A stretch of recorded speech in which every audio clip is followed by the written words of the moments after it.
चली गई है। अब वो कह रहे हैं कि आसिफ संदेला साहब के पास भी है, लेकिन जो पब्लिश हुई है स्टोरी वो ये है कि तीनों नाम बरी फौज से गए हैं। एयर चीफ का नाम भी गया है, ये कह रहे हैं सलीम बुखारी साहब, लेकिन वो कह रहे हैं कि हम इसको कंफर्म करने की कोशिश कर रहे हैं। नाम तो जाहिर चले गए होंगे क्योंकि 7 तारीख को रिटायरमेंट हो रही है। ऐसा तो हो नहीं सकता कि एक रात पहले आप अनाउंस करेंगे जी सुबह, उससे पहले जाहिर है कोई फेयरवेल होता है, एक अच्छा एक तरीका है फौज का,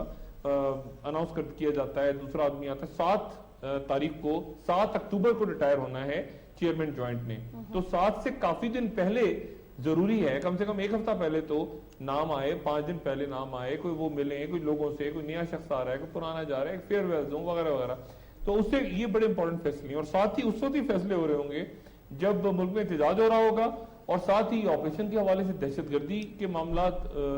खुदा न खास्ता अगर मजीद खराब हो गए तो क्या होगा। तो ये इस हवाले से मेरे ख्याल से सलीम बुखारी साहब कह रहे हैं कि ये अगले चंद दिन जो हैं उसमें होते हुए फैसले जो हैं वो मेक और ब्रेक होंगे गवर्नमेंट के लिए। जी तंजीला जी डॉक्टर साहब ये भी फरमाइएगा कि जैसे कि सलीम बुखारी साहब फरमा रहे थे कि मियाँ साहब के आने तक जो एक हफ्ता होगा वो काफ़ी ज़्यादा टफ होगा, तो अगर मियाँ साहब अपने फैसले वापस भी ले लेते हैं, जो पेट्रोलियम मसनूआत की कीमतों में इजाफा किया गया अगर वापस ले लेते हैं, जो इतना ज़्यादा नुकसान हुआ है उसका अजाला कौन करेगा? नहीं, तंजीले फैसले वापस हो नहीं सकते, ये फैसले से वापस नहीं हो सकते कि ये आपकी कमिटमेंट्स हैं, ये आपने गारंटीज दी हैं, सॉवरेन गारंटीज आपने दी हैं आईएमएफ को जब आपने अप्रोच किया और जब आपने उनसे लोन लिया, तो ये शराइत आपने एज ए रियासत उन्हें दी है, इनसे आप हट नहीं सकते। आपने उनसे कहा कि हमने सब्सिडी हटानी है, आपने उनसे कहा कि हमने पेट्रोल की प्राइस यहां से लेके जानी है, आपने उनसे कहा कि हमने निजकारी करनी है, आपने उनसे कुछ कंडीशंस उन्होंने आपसे मनवाई, उसके बाद ये लोन आपको मिला है। ये लोन ऐसे नहीं मिला। और आप ये देखिए सबसे खौफनाक बात कि जैसे ही लोन आता है तो उसके बाद ये डॉलर्स की प्राइस अब देखिए कहां गई। कोई, मैं कहता हूं कोई एक आपको ऐसा इशारा नहीं मिल रहा कि मईशत में बेहतरी आई है उस लोन के बाद। अमूमन ऐसा होता है लोन आ जाता है तो अब लोग खुश हो जाते हैं कि चलो कोई तो बेल आउट हुई, कोई चीज सस्ती हुई, कुछ तो हुआ, कर्जा लिया आपने जाहिर बाहर से। लेकिन अगर कर्जा लेते ही डॉलर की कीमत कहीं चली गई, बिजली की कहीं चली गई, गैस की कहीं चली गई, सब्जियों की कहीं चली गई, टमाटर की कहीं चली गई, फलों की कहीं चली गई, बच्चों की फीसें कहीं, तो फिर उसके बाद लोग कहेंगे कर्जा लिया क्यों था।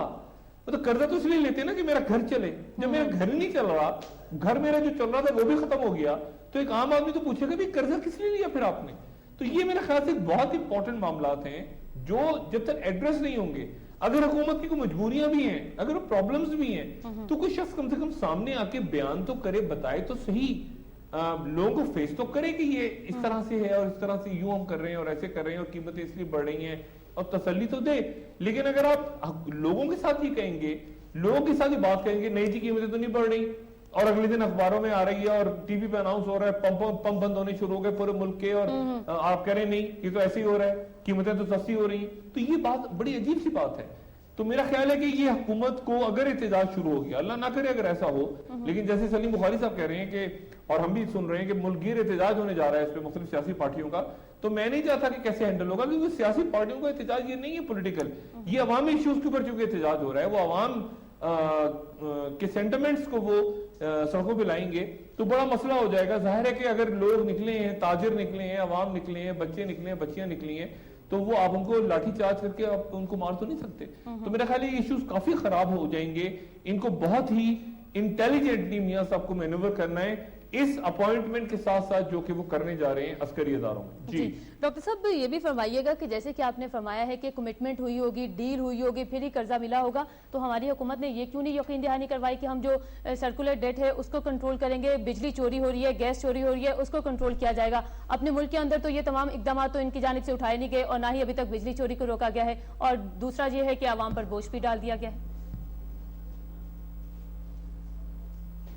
देखिए सर्कुलर वो तो कहानी अब अजीब चली गई, पता नहीं किताबों में चली गई, कहां चली गई, क्या हुआ उस सर्कुलर डेट का, क्या बना, वो तो कुछ समझ में नहीं आ रहा, क्योंकि लोड शेडिंग, सर्दियां भी आनी थी, लोगों को उम्मीद थी कि थोड़ी सी बिजली शायद कम इस्तेमाल होगी तो लोड शेडिंग कम हो जाएगी, शायद उसके बिजली के किराए कम हो जाएंगे, उसके नर कम हो जाएंगे, वो तो सब कुछ नहीं हुआ। एक और मसला बड़ा गंभीर आने वाला है तंजीला, और वो आने वाला है चेयरमैन नैब, क्योंकि अदालत जो है वो एक टाइम दे चुकी है कि इस मुद्दत तक आप चेयरमैन नैब को मुकर्रर करें। जी बिल्कुल। अच्छा, अब चेयरमैन नैब के ऊपर कोई फैसला नहीं हो पा रहा, चेयरमैन नैब खुशीशा साहब की शायद फिर मीटिंग तय हुई है, नहीं होगी, मियां साहब के साथ क्या होगा वो अपनी जगह बिल्कुल स्टिल हुआ मामला। और अगर फर्ज करें ये ऐसा कोई चेयरमैन नैब आ जाता है जो कि बिल्कुल फसी बुखारी साहब की तरह का होता है, तो वो अदालत के हाथों मारा जाएगा, जैसे फसी बुखारी साहब मारे गए। अब मैं लफ्ज मारा गया तो बड़ा सख्त इस्तेमाल कर रहा हूं, लेकिन वो हकीकत में ख्वार होकर चले गए, इस्तीफा देके उनको घर जाना पड़ा।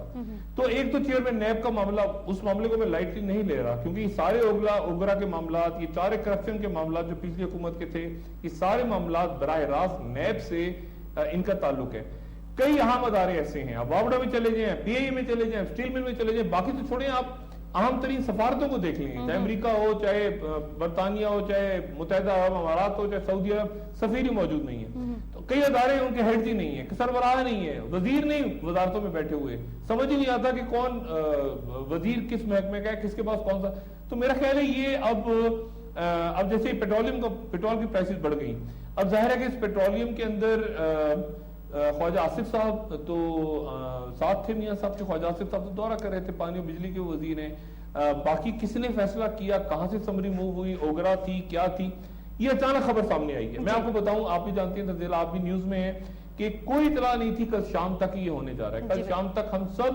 उलझे हुए थे, मनमोहन सिंह की जो मुलाकात हुई है मियां साहब के साथ, उसमें किसी को अंदाजा नहीं था कि अचानक इतना बड़ा ये ब्लास्ट होने जा रहा है, कि इतनी ज्यादा कीमत बढ़ने जा रही है। और एक पता नहीं खुदा जाने समरी कहां साइन हुई, न्यूयॉर्क में साइन हुई, लंदन में हुई, इस्लामाबाद में, किसने की, ये प्राइसेस खुद ब खुद बढ़ गई। और उस सब बड़ी जब मियां साहब पाकिस्तान वापस पहुंच रहे हैं और साथ ही एहतजाज का ऐलान हो रहा है, मैं कतन समझने कासिर हूं।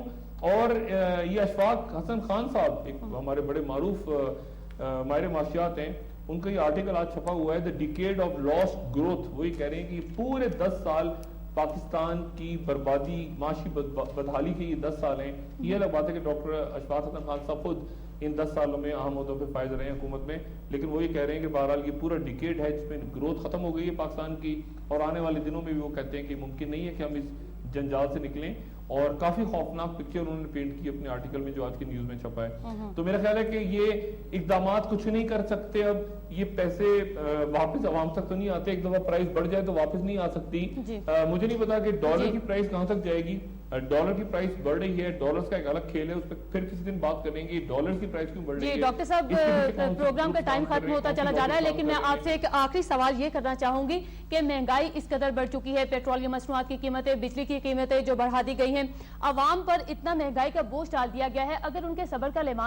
जो पैमाना है वो लबरेज हो जाता है, तो खुदा न खास्ता आप पाकिस्तान को मिस्र या लीबिया बनता तो नहीं देख रहे? तंजीला मुश्किल सवाल है। मैं आपको बताऊं, मिस्र के अंदर जैसे मैंने आपसे पहले कहा, ट्यूनीजिया में तो चले एक इवेंट हुआ, मिस्र के अंदर मस्जिदों से ऐलान नहीं हुआ इनकलाब का, लोग जमात शुरू हुए। अब जाहिर है कि अब हालात तब्दील हो गए, तो मैं इनकलाब तो नहीं कहूंगा, लेकिन मैं उसे अपराइजिंग जरूर कहूंगा, यानी बगावतें, लोग बच्चे खड़े हो गए, लोग खड़े हो गए, कोई उनका लीडर नहीं था। मैं उस वक्त तहरीर स्क्वायर पे था जब ऐलान हुआ और नमाज अदा हो रही थी, उस वक्त जब हुस्न मुबारक की गवर्नमेंट गिरने का ऐलान हुआ, 18 दिन लगे हुस्न मुबारक को गिराने में, और बच्चों को। कोई वहां लीडर अगर आ जाता ना, तंजीला आप यकीन करें, तो वो कहता कि मैं इनका लीडर हूं, इन नौजवानों का, या जो भी लोग एहतजाज कर रहे हैं, तो वो क्राउड उसको मारता। यानी इतना गुस्सा था कि जो लीडर आता वो पिटता, वो कहते तुम सब भाग जाओ, हम सब यहाँ लीडर हैं। वो एक लीडर लेस किस्म की एक मूवमेंट थी, कोई जिसको हेड नहीं कर रहा था, और वो बच्चे खड़े हुए उन्होंने हुस्न मुबारक को गिरा दिया। उसके बाद क्या हुआ, उसके बाद अखवान आए, वहां फिर बगावत हो गई, वो अलग कहानी है। लेकिन वो तब्दीली, वो जो लोगों में गुस्सा है, मैंने कुछ दिन पहले मैंने फिर मिस्र के लोगों को ऑब्जर्व किया, अब वो गुस्सा नहीं खत्म हो रहा उनमें।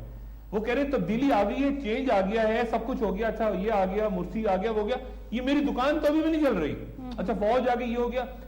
लेकिन फिर उसके बाद क्या हुआ, सऊदी अरब ने वहां पैसे दिए, आपको पता है 6 अरब या 7 अरब, और कतर ने दिए, तो बेल आउट हुए, तो फिर कहीं थोड़ा सुकून हुआ लोगों को, अच्छा चलो ठीक है। लेकिन पाकिस्तान में चूंकि वो नहीं हो रहा, शक्लें चेंज हो रही हैं और बद से बदतर हालात हो रहे हैं। आपको ना अरब बेल आउट कर रहे हैं, ना आपको अमेरिकन बेल आउट कर रहे हैं, ना आपको ईरान बेल आउट कर रहा है, कोई मुल्क आपको बेल आउट नहीं कर रहा, ना इन्वेस्टमेंट कर रहा है। तो उसके नतीजे में आप फंसते चले जा रहे हैं। और आपने कहा कि हालात मिस्र जैसे होंगे, मिस्र के हालात बहुत खराब थे, लेकिन जेहन में रखें कि जहां वो मुर्सी की गवर्नमेंट चली गई, तो वहां पे 8-10 अरब डॉलर फौरी तौर पर अरब ममालिक में देके वहां पे कुछ हद तक सूरत हाल को काबू किया। पाकिस्तान में ऐसा कोई बेल आउट पैकेज कोई मुल्क हमें नहीं देने जा रहा मौजूदा सेटअप के लिए। जी बहुत शुक्रिया डॉक्टर शाहिद मसूद साहब, अपनी कीमती राय और अपने कीमती जो आरा थी उस हवाले से आपको ने आगाह किया है। नाज़रीन, आज हम बात कर रहे थे जो पेट्रोलियम मसनूआत की कीमतों में इजाफा किया गया है और जो आवाम पर बिजली बम गिराया गया है उसका तो अभी तक फैसला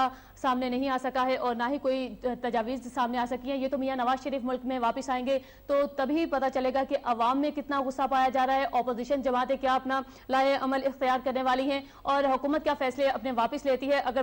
वापस नहीं भी लेती तो हुकूमत को जो टफ टाइम मिलने वाला है उसको वो किस तरह फेस करती है। मजीद भी आपसे इस हवाले से बातचीत होती रहेगी, फिर हाजिर होंगे किसी नई टॉपिक के साथ। तब तक के लिए तंजीला को दीजिए इजाजत, अल्लाह ने के बाद।